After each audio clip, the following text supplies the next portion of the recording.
realmente afeta todo o mercado mundial. Queria tratar dos nossos temas também, que são importantes. Vamos falar agora do cenário nacional, porque o governador de São Paulo, Tarcísio de Freitas, ele adiou uma visita que faria ao ex-presidente Jair Bolsonaro, que está preso na Papudinha, em Brasília.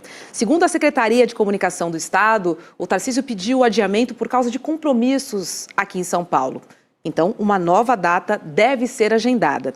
Segundo apurou o Estadão, o governador evitou o encontro porque seria enquadrado por Bolsonaro para ajudar a campanha do filho Flávio ao Palácio do Planalto.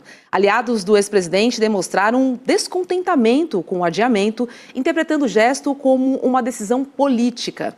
As declarações de Flávio, nesta terça-feira, tentando direcionar a narrativa do que seria o encontro de Tarcísio e o ex-presidente, talvez tenham azedado o clima. O episódio evidencia tensões internas do grupo político de Bolsonaro, especialmente em relação ao posicionamento de Tarcísio para o futuro do cenário eleitoral. Então é isso, adiou, deve ir, talvez essa declaração do Flávio aí tenha pesado na decisão do governador de São Paulo, Elô. Deve ir, mas não pediu nova data, né? Só falou, a gente se vê uma outra hora, assim, eu compro na volta, né? Aquela coisa assim. Não marcou, não pediu uma nova data. Não é assim visitar o Bolsonaro, né? Você não sai de São Paulo, pega um avião e bate na porta. Tem que ter autorização do Supremo Tribunal Federal, dia e hora marcados. Então, não é assim. Né? Então ele realmente foi um gesto que eu acho que tem significado político. Ele certamente está mais preocupado em montar a sua chapa para o estado de São Paulo, preocupado em quem serão os candidatos ao Senado, com quem que ele vai poder contar, quem ele vai lançar, e deve estar achando que está tendo interferência demais da família Bolsonaro. Eu não sei se a gente já pode encarar esse adiamento dessa conversa como um primeiro movimento do Tarcísio de se afastar um pouco da família e se tornar um pouco mais independente desse jugo bolsonarista, ou não, ou se ainda é muito cedo, mas é um gesto que não foi feito assim de forma impensada. Com certeza Tarcísio de Freitas pensou muito bem no que ele estava fazendo, porque afinal de contas isso é visto assim como traição. Afinal de contas, o seu grande líder, o homem que fez de você um político, está lá preso, coitadinho, precisa de visita, e você nem vai lá visitá-lo num dia e hora que já estavam determinados. Tem gente no círculo do Bolsonaro, segundo a imprensa aqui de Brasília, dizendo que como assim, o que você tem de mais importante para fazer do que visitar o Bolsonaro? Então essa é a maneira como eles enxergam, né? E essa atitude dele pode criar mais atrito agora.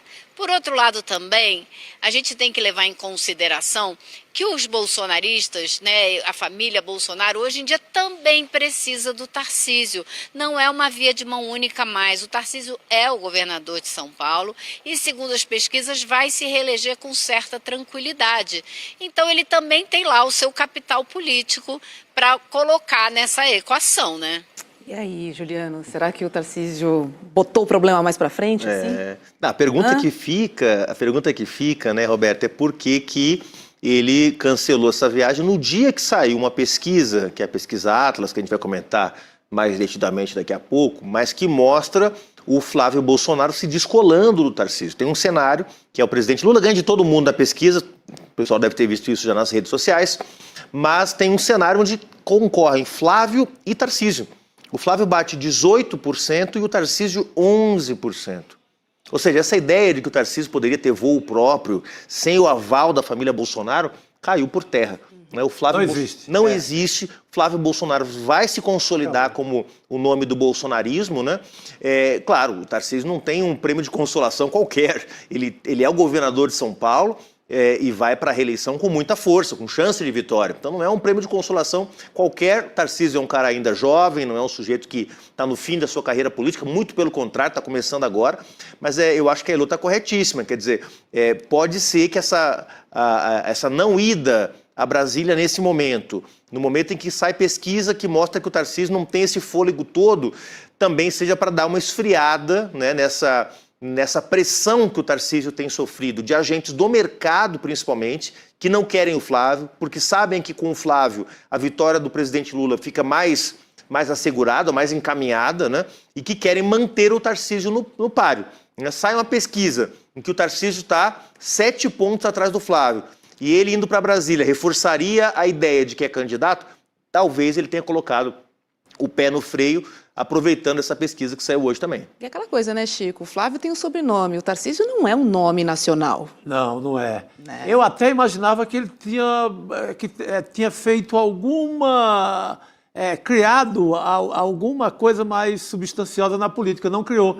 Ele é um grande personagem para a Faria Lima, para a turma do dinheiro, para o dinheiro nacional, para o agro. Quem tem muito dinheiro, ele é o grande candidato. Um pouco também para a mídia dita tradicional também, ele é um grande nome. Mas ele não é um grande nome para o eleitorado ainda. Exato. Ele é fraco, não construiu ainda, depende do bolsonarismo, e se eu fosse ele, seria mais cuidadoso nessa arte de desligar do bolsonarismo, para soltar a mão, porque ele corre o risco de virar um Dória, que faz aquela camiseta Bolsodória, se elege, depois o Tarcísio não tem ainda vida própria. O mais louco é isso, ficou jornal, mídia, todo mundo Tarcísio. Era um fenômeno de quem vendeu todas as empresas de São Paulo, se consagrou na turma da privatização, se consagrou na Faria Lima, se consagrou dentro do Banco Master, dentro de todos os bancos, dentro do sistema bancário, mas não se consagrou de forma popular. Precisa de Jair Bolsonaro. Se eu fosse ele, eu tinha inclusive ido visitar agora.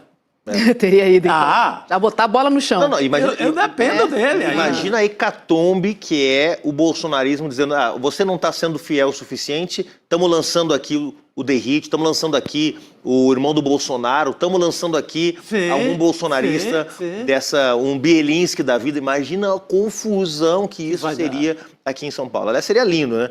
Mas é difícil que aconteça porque significaria entregar o governo de São Paulo. Agora, acho até ousado. Se o projeto é esse, Elô, de rompimento, também tem que começar alguma hora, né? Sim. E está um pouco longe da reeleição, mas se a reeleição estivesse mais perto, romper com o Bolsonaro significaria, inclusive, não se reeleger em São Paulo. Porque está mostrando que não tem força política, não tem força de rua, tem força de bastidor. Ele manda nas colunas de política do Brasil inteiro, só dá ele. Mas não manda na rua ainda. Pois é. Vamos ficar de olho aí para ver como é que essa história vai se desenrolar, Chico. Mas é isso, né? As pesquisas, então, tendem a mostrar Flávio com mais chances do que Tarcísio. Isso hoje, né, gente? Ah, sim. É sempre isso. Hoje. Hoje. Tudo pode mudar. Agora, olha só, a saída de Gleisi Hoffmann da Secretaria de Relações Institucionais já é dada como certa dentro do PT, mas o futuro político dela nas eleições gera divergências internas. Essa apuração é da CNN. De um lado, o presidente Lula demonstra preferência por uma candidatura ao Senado, enquanto outra ala do partido defende a presença dela na disputa pela Câmara. A ministra é considerada a peça-chave nas estratégias do partido para as próximas eleições, o que explica a importância do debate sobre qual cargo ela deveria disputar. A preferência de Lula por uma candidatura ao Senado está muito relacionada à necessidade de fortalecer a presença do partido na casa, criando uma espécie de barreira contra a oposição.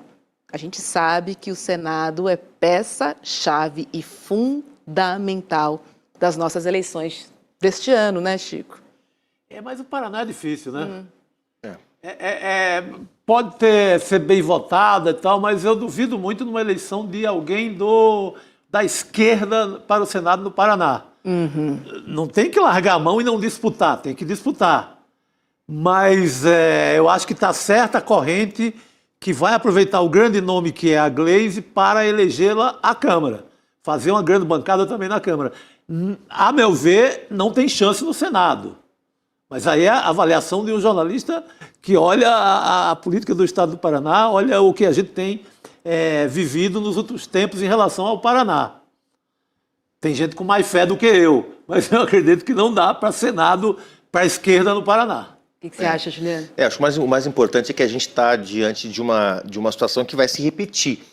Se fala em 20 ministros, né, que podem deixar o governo, primeiro, que ministros são esses? Segundo, para que tarefas eles vão se dedicar, né? Bom, tem aí todo o caso do ministro Haddad, que eu acho que tem mais repercussão, porque ele é um possível candidato aqui em São Paulo, se fala muito dele.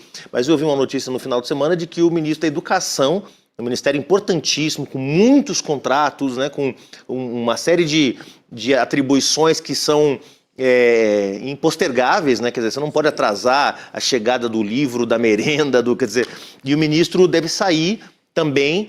Eu imaginava que para ser candidato, alguma coisa, não, vai ficar na coordenação de campanha do presidente. Cuidar da eleição lá. No Ceará. Então, eu não sei se é excesso de preocupação, óbvio que vai ser uma eleição duríssima, é verdade, mas você tem um ministro do tamanho do Camilo Santana, deixando o Ministério da Educação para ser um coordenador da campanha no Ceará, acho que é pouco, É o efeito Ciro Gomes. Acho que é pouco. É o efeito Ciro Gomes, é uma eleição para ser cuidada mesmo. Uhum. A disputa na Prefeitura de Fortaleza foi dificílima. É verdade. Quase o André Fernandes ganha. É verdade. O PT tendo o governo do Estado. É uma eleição delicada. O Ciro está junto com o bolsonarismo, está junto com a extrema-direita. Relembrando os tempos que ele já foi da Arena, né, lá no comecinho da carreira dele. Ele era de um dos partidos de sustentação à ditadura, lá no comecinho. Está junto com os dissidentes inteiros que saíram ali do lado da esquerda, mais o bolsonarismo e mais Ciro Gomes. É bom ter cuidado para não perder no lugar que assim, era o modelo do PT. É o lugar que o PT implanta primeiro alguns programas e tal. Então, era uma derrota que pode custar muito caro é uma boa explicação, para o Camilo. Se ele sentiu, é porque a coisa merece mais cuidado. Conhece bem, né? Conhece bem o Ceará, né? Conhece bem. Ceará. Então, acho que ele correu para cuidar do quintal. Ele, opa, se eu descuidar aqui, eles levam. Claro. Elô, você voltou, né? A gente conversou aqui sobre Gleisi Hoffmann, qual cargo ela disputaria, né? Uma ala tende para o Senado, outra para a Câmara. E aí, o que você acha? O presidente Lula quer que ela dispute o Senado. E você estava falando, né, que o Senado é peça-chave, Roberto. Eu acho incrível que só se tenha dado conta disso agora. Isso é algo que se fala em vários ciclos eleitorais. A gente já vem falando, é preciso prestar atenção nas eleições para o Congresso, Câmara e Senado, porque isso vai deixando o governo numa situação cada vez mais difícil, impossível de governar. Então, são eleições essenciais, não adianta olhar só para as eleições majoritárias, olhar só para as eleições de governador e presidente da República, porque você não consegue governar. Então, é por isso que o presidente está fazendo esse movimento de pegar as figuras, os rostos mais conhecidos e tentar alcançar cargos no Senado com essas pessoas, porque é a barreira final de qualquer projeto que tenha passado na Câmara. Se o Senado barrar, é uma proteção, além de ser, obviamente, uma proteção para o Supremo Tribunal Federal, para impedir que a extrema-direita consiga afastar ministros do Supremo. Então, existe aí uma grande preocupação, não é de hoje, e agora a gente está vendo o presidente Lula colocar o time em campo, né? Começar a tomar as decisões que ele acha que são necessárias para impedir que a extrema-direita tome o Senado. Agora, acho que vai ser uma briga muito difícil no Paraná, né, para chegar ao Senado. Não é fácil. A Gleisi Hoffmann teria uma eleição tranquila, reeleição tranquila na Câmara dos Deputados. No Senado, a brincadeira vai ser bem mais complicada. Exato. Vamos ficar de olho, né? Porque além de Gleisi, o governo deve perder outros 20 ministros, né? Que vão precisar deixar suas pastas aí para serem candidatos nas eleições em outubro. Nomes importantes, nomes conhecidos. Então, a estratégia aí do presidente Lula de emplacar esses nomes também, né, no Senado, na Câmara, enfim. Agora, olhando o copo meio cheio, Robson, também pode servir para o governo também acomodar algumas insatisfações. Né? Porque mesmo, tem gente, 6 meses, 8 meses como ministro, não dá para entregar quase nada, né? Você vai pegar uma casa que está quase pronta, vai só morar na casa e dar um tapa ali na reta final. mas é possível que tenham setores dentro do próprio PT, dentro dos aliados do presidente e até mesmo no Centrão, que é um lugar para onde o Palácio está olhando sempre, né? Porque sempre tem dissidências no Centrão. Daqui a pouco você coloca lá um deputado do Centrão, de um estado, e a partir daí você consegue atrair um aliado. Pode ser que esse copo meio vazio também possa estar sendo olhado pelo Planalto dentro dessa lógica também de acomodar alguns setores que possam ser atraídos a partir da ocupação desses espaços. Vamos ver, ainda tem 2 meses pela frente, né? Mas esse vai ser um tema recorrente. A Elô vai trazer muitas informações para a gente daqui até o dia 2 de abril, que é quando acaba o prazo para se desincompatibilizar os cargos do Executivo Federal. Vamos ficar de olho. Sidônio parece que não vai mais sair. Então a Elô vai trazendo, vai atualizando para a gente, porque é muita gente, né, Elô? Querida, um beijo para você e uma ótima noite. Descanse. Tchau, pessoal. Boa noite. Boa noite, Elô. Obrigado, querida. Deixa eu trazer uma notícia pelando aqui. Opa! Que é a seguinte, o advogado Valfrido Vardi saiu da equipe de defesa do Daniel Vorcaro, o dono do Banco Master. A informação foi confirmada por ele mesmo para a jornalista Andréa Sadi, da Globo News. A saída acontece em meio a comentários de bastidores de que, apesar do advogado não querer, preste atenção, hein? Vorcaro teria cogitado aceitar uma proposta de colaboração premiada. Chico, Brasília está tremendo. Não faz não. Não. Sabe por quê? É mais jogo, dá mais dinheiro ele vender o silêncio dele. É muito mais rentável financeiramente, que é a área dele, a área que ele gosta. A gente viu que é um ganhador de dinheiro. É muito mais rentável vender em suaves parcelas ao longo da vida inteira agora o silêncio dele. Ele forma até um banco novo, se ele quiser. Faz o que ele quiser com esse silêncio dele. Com a delação, vai dar cadeia, vai diminuir a pena. Crime financeiro no Brasil, quem está na cadeia? Quem está na cadeia tendo um advogado grande? Ninguém. Não vai dar nada de cadeia para ele. Por que eu vou fazer essa delação? Eu me estragaria com todas as minhas...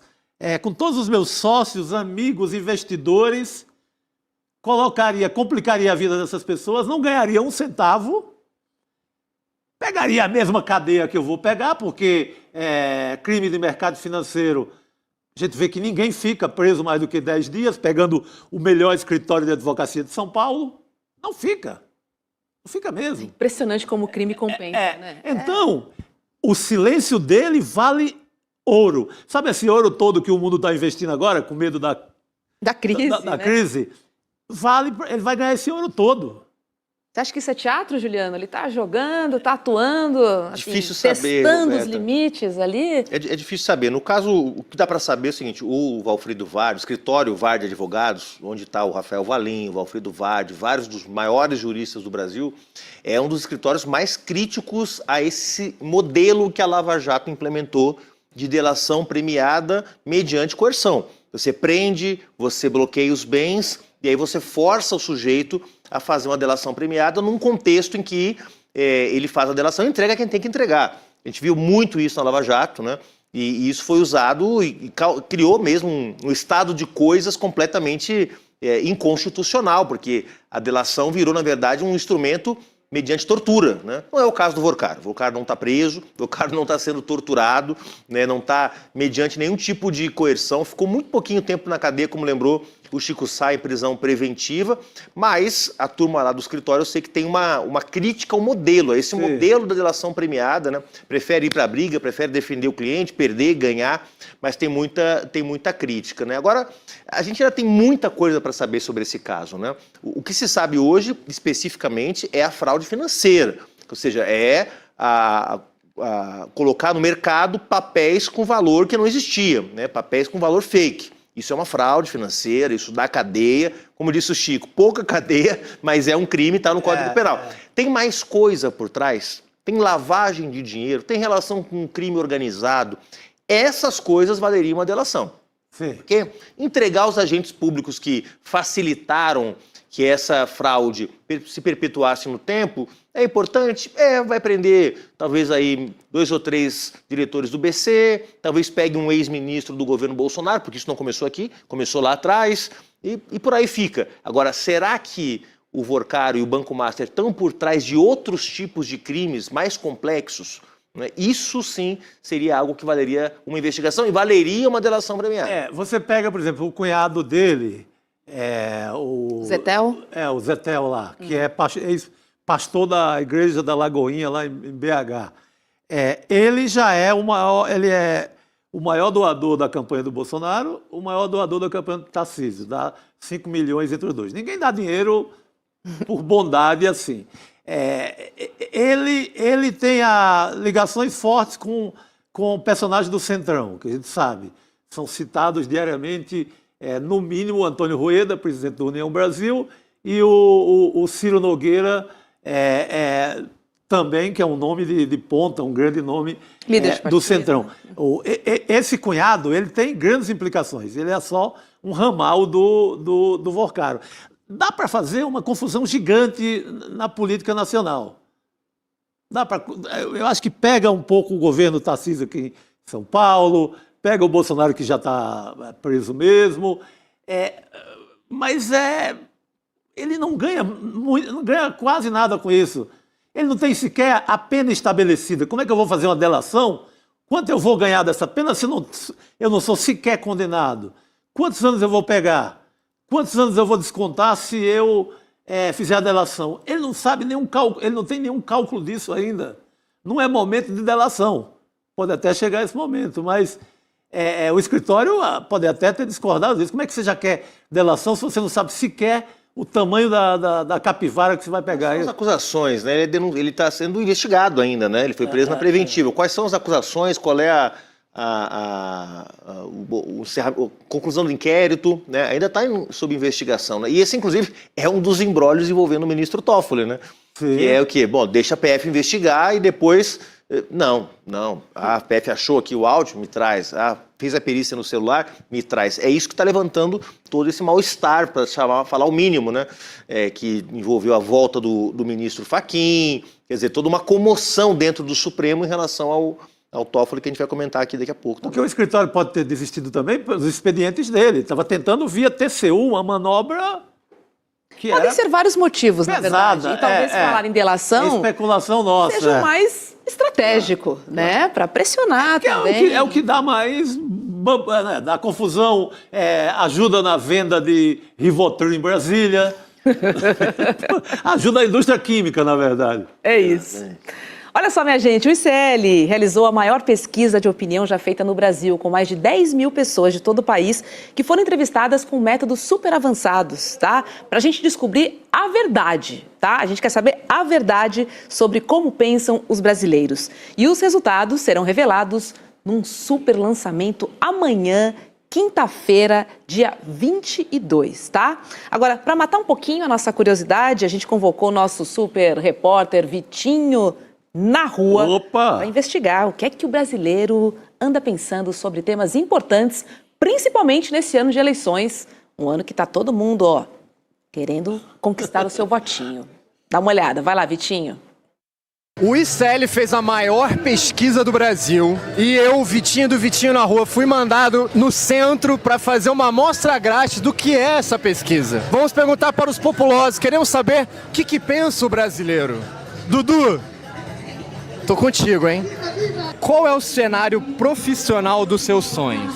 Trabalhar com seu próprio negócio, trabalhar com carteira assinada ou trabalhar no setor público? Trabalhar para mim mesmo. Ter o próprio negócio, né? Trabalhar com carteira assinada, segurança. Trabalhar para mim mesmo. Ter meu próprio negócio. Eu ser o meu próprio patrão, eu ser o meu próprio funcionário. O sucesso de uma pessoa depende mais do esforço individual, das condições sociais ou de Deus? Claro, de Deus e da pessoa, né? De Deus. Deus, né? Claro.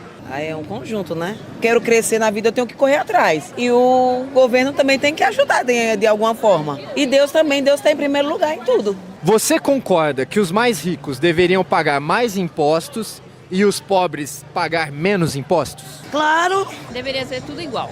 O imposto tem que ser igual. Não. Por que não? Por quê? Vai tirar deles porque ele tem mais? É questão de vantagem, né? Não, ele estudou mais que eu. Então ele vai ganhar mais que eu. Isso é óbvio, é mérito dele. Você acha que o pobre tinha que pagar menos? Eu acho. Por quê? Por quê? Porque eu sou pobre. gente. Pop O tem bom é que tinha uma carnavalesca ali. Já estava no clima, tipo de carnaval. Esse Vitinho é demais. E a melhor resposta é, não, o cara tem que ganhar mais do que eu porque ele estudou mais que eu. Quero dizer para esse camarada o seguinte, cara, você faz mestrado, você faz doutorado, você passa 30 anos estudando, isso não é garantia de nada, meu amigo. Olha aí os professores, aqui Você um acha exemplo. que o Vorcaro é o Vorcaro porque ele estudou, brother? Você acha que o Daniel Dantas é o Daniel Dantas porque estudou? Sério, na boa, cara. Não, e quem Não acredito nessa lenda. Por favor, não é assim que funciona. Estudar é muito importante, pode garantir melhores condições pra gente mesmo, mas principalmente é importante porque ajuda a gente a pensar o mundo. Olha o ICL, que belo exemplo que é, né? Com todo o conhecimento que oferece. Mas assim, gente, rico não fica rico porque estuda, rico não fica rico porque... Em geral, rico fica rico porque é herdeiro, gente. Na regra, ele já começa o jogo na frente de todo mundo. A corrida, a largada já é Exatamente. Então, fraudulenta. Que bom ter uma pesquisa como essa para revelar também nessas visões de mundo. A gente estava comentando isso aqui, né? Como que tem visões de mundo que às vezes estão ali, precisam ser quase que de forma arqueológica, assim, precisam ser reveladas, né? E tiradas de trás do véu do que a gente acha que é a verdade, mas muito bacana. E nós vamos ter um time super especializado. Não, essa pesquisa é muito boa. Tem uma pergunta que eu vi hoje também, que é sensacional, qual a sua opinião sobre o pastor da sua igreja que está por aí andando de avião, de helicóptero e ostentando? Aí as opções de resposta são incríveis e reveladoras, né? Ele merece, ele é iluminado, ele é escolhido por Deus. Não, ele está abusando do fiel, porque está pegando o dinheiro do fiel para gastar para luxos pessoais. Mas acho que vai acabar nos entregando um retrato mesmo desse país, sabe? Boa. Porque as perguntas nunca foram feitas. Muito bom. E nesse super lançamento, nós teremos Eduardo Moreira, Gessé Souza, professor Castro Rocha, tem também o Luiz Costa Pinto, o antropólogo Luiz Eduardo Soares, muito bacana, e a Tatiane Cruz trazendo esse lado mais empreendedor, enfim, vai ser muito bacana. Então, se eu fosse você, correria agora. Vai lá em icl.com.br/pesquisa, icl.com.br/pesquisa, é rapidinho, garanta a sua vaga.